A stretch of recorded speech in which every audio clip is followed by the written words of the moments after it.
Come on, man. Like, What's it Warriors. mean? What's Kabuki? For real? I can see it now. Hey, it could have been the Orient Express, bro. Huh? They could have renamed him the Orient Express. Bruh. See, this is what I'm saying, though. That's a better name. Better fucking name. But the match was, it was aight. It had some good back and forth. Like I said, it seemed like the crowd was a little confused on who was heel, who was face in this match. The ending would come by Asuka pulling out the dirty bag of tricks. She would Tajiri Nikki Cross, hit her with the green mist, and kicked her in the head, and that's all she wrote. We got new women tag team champs. I mean, and I was happy because Asuka, since she lost to Charlotte, they've just been giving her the shit stick hard.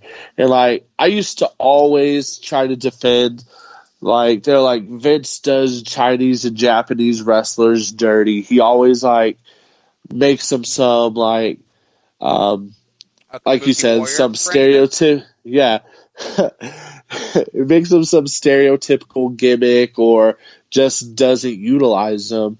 And we've seen it with Shinsuke. I mean, yes, he was WWE champion, but ever since then, like, they've just been trashing him. And that's what they've done with Asuka too. And so I was glad to see that they at least gave her some kind of gold, because she's probably one of the best women wrestlers that they have on the roster right now. I can agree to that. That's for sure. Yeah, he does that, though. God, I can't stand it. It pisses me off. I mean, it really comes down to just like Crime Time, just like we were talking earlier. You know, let's get away from the actual wrestlers themselves. That was fucked up. I mean, that was fucked up, you know? Yeah.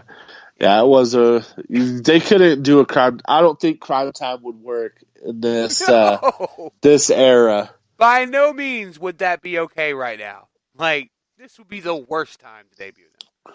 Like, legitimately the absolute worst time. Let's, right. If we know anything about Vince, he would have debuted them in Baltimore right now.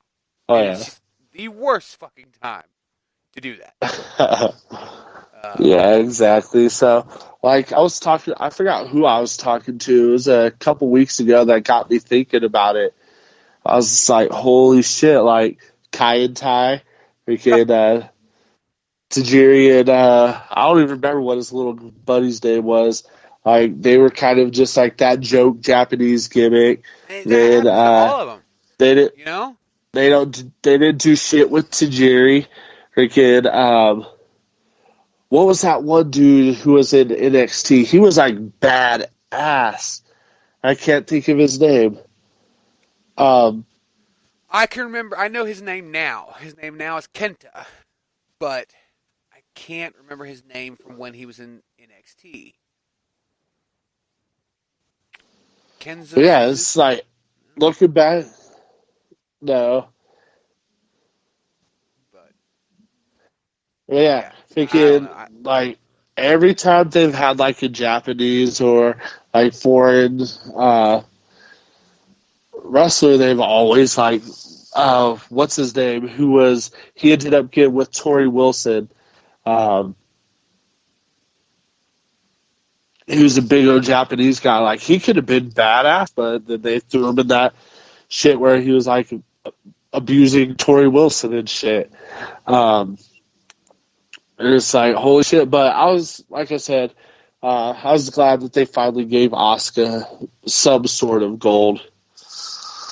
Yeah, me too. I was pretty happy about that. Well, that I've read it, here just a few minutes ago.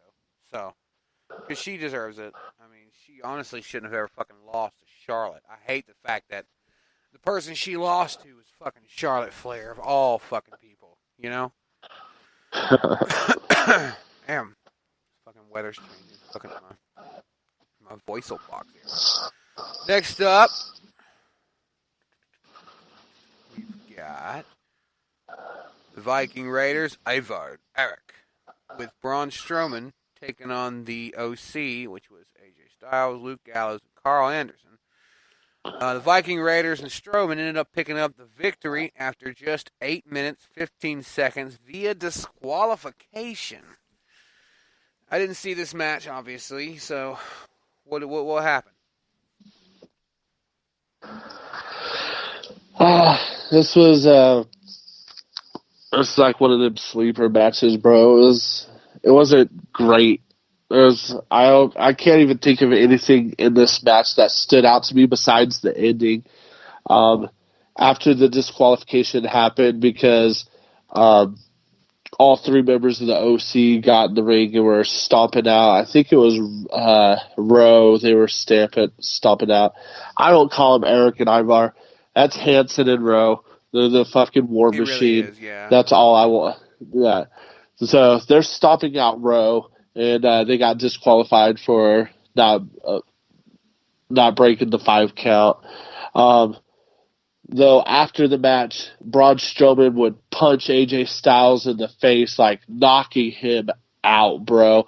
Like I think he like legit knocked AJ Styles out, because like you heard the pop, and that fool was just like out on the mat, bro. And they were helping him out. He was like, what? Like he was asking where he was and all kinds of shit. Like he didn't even know what town they were in. He got hit so hard. He got knocked the fuck out. The match itself, 1.5 stars. And that's due to that knockout blow at the end. That's actually setting up a match between Braun Strowman and Tyson Fury, the boxer, because going back to SmackDown, their debut on Fox, he was in the crowd, and him and Strowman were kind of like doing the fist up at each other, playing around, and then Strowman would throw Ziggler into him, and he hopped the barricade and was trying to get at him. So they ended up escorting him out, but it's now setting up a match between him and Braun Strowman at Crown Jewel on Halloween. Oh, God. Fucking Crown. I don't even talk about it. We're also going to get Brock Lesnar versus Cain Velasquez at Crown Jewel as well. Yay. We're also going to get Sting versus Undertaker at Crown Jewel. Possibly. They still haven't officially announced it yet. So I know. Undertaker didn't even show up on the SmackDown this past Friday. Apparently, a couple hours before the show, he was told he wasn't needed. So he wasn't there as advertised. There was a lot of people that they said were going to be on the show that were just like sitting in the crowd. Like Goldberg, he was there, but like they just like pointed the camera at him for a second. Freaking, I didn't even see Sting. Hogan was there, but they were all like in the crowd, and like they showed the camera for a minute at Mark Henry after Kofi lost, and he just like looked so freaking disappointed. I was like, dang, like even Mark Henry knew that. Like, that was fucked up. It was fucked up. 9 seconds, man? Yeah. I mean, Jesus, he didn't even use any lube. You know, he just... No, the bell rang, Kofi ran at him, got F5'd. That's all she wrote. It's ridiculous. Like, I was fucking raging, bro. But, yeah, that's what that Strowman match was leading up to. Him punching out AJ Styles was him sending a message to I believe his name's Tyson Fury. I know he's a boxer. I've seen a couple of his highlights and stuff. Like, he's a badass. So up next, I believe, was Charlotte versus Bayley. Let me look here on my nifty device.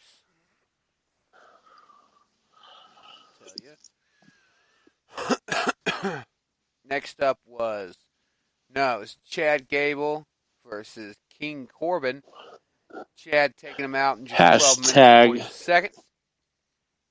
Thank you, Chad. hashtag FBC. Fuck Baron Corbin. Or, Hashtag fuck you, Baron as he's, Corbin. fuck you. That's right. Or, he's now being called STD because The Rock gave him a cool little nickname on SmackDown Friday as well. That's how the show opened up, was The Rock and Becky Lynch busted on Baron Corbin. The Rock told him he was standing there looking like a cracked out Burger King. Then he's like, you're a super tough dude, aren't you? He's like, for now every arena you go to, they're gonna chant STD. So STD. It's a super tough dude, but he's also an STD. He's like a canker sore or something. A canker sore? What the fuck? He's the canker sore He's the on the ass of wrestling. That is right. That's exactly what he is. But thank you, Chad Gable, for getting the win on him. Thank you, Gable. It wasn't that great of a match. He got a surprise victory on Baron Corbin, but hey, it was still a victory. So, round of applause to him. Yeah, as long as it was a victory, that's all that matters. Yep. Next up was Charlotte Flair versus Bayley for the WWE Women's Championship, which she promptly took from Bayley via submission after only 10 minutes and 15 seconds. Yeah, another match that didn't quite live up to the hype. Going into the match, I was like, because Charlotte got a pinfall on Bayley Friday on SmackDown. Bayley's been looking kind of weak the last couple weeks. So even with Sasha in her corner, the last couple weeks, Sasha wasn't there in her corner at Hell in a Cell. But going into the match, I pretty much knew Charlotte was going to win, and of course, she would pull out the win. The match wasn't really that impressive. It was another Charlotte and Bayley match. This match could have happened on Raw, could have happened on SmackDown, and it didn't have the big pay-per-view feel to it at all. Charlotte would get her in the figure eight at the end. Bayley held on as long as she could, but would end up tapping out. After the match, Bayley had herself a little tantrum. She was like knocking over the stairs and sat by and crying and shit. So why does this always happen to me? So I think we're about to see Bayley go full heel over the next couple weeks here. Well, it'd be kind of cool, to see her finally just go full on heel and stop acting like a little bitch. But I still kind of like that. Oh, and Charlotte became 10-time women's champ. Of course she did. Let's give Charlotte all the titles. That's how we do it. Yeah. She is the female Roman Reigns, bro. Like, I got nothing against Charlotte. Like, I used to hate her, bro. Like, I'm pretty sure you remember when Charlotte first started busting out. Like, I was hard on Charlotte. Like, I fucking hated her, bro. But she's grown on me the last couple years. But I don't think they should be giving her like this many titles that fast. I get she's a Flair, freaking. They're trying to get her to be like her daddy in a way, but I just think they're going about it the wrong way.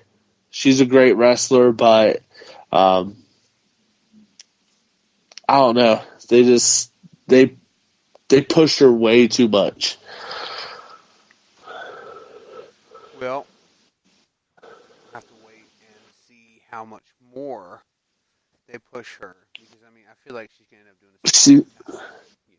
She's never had a chase, bro. Like, she's pretty much every time she gets a title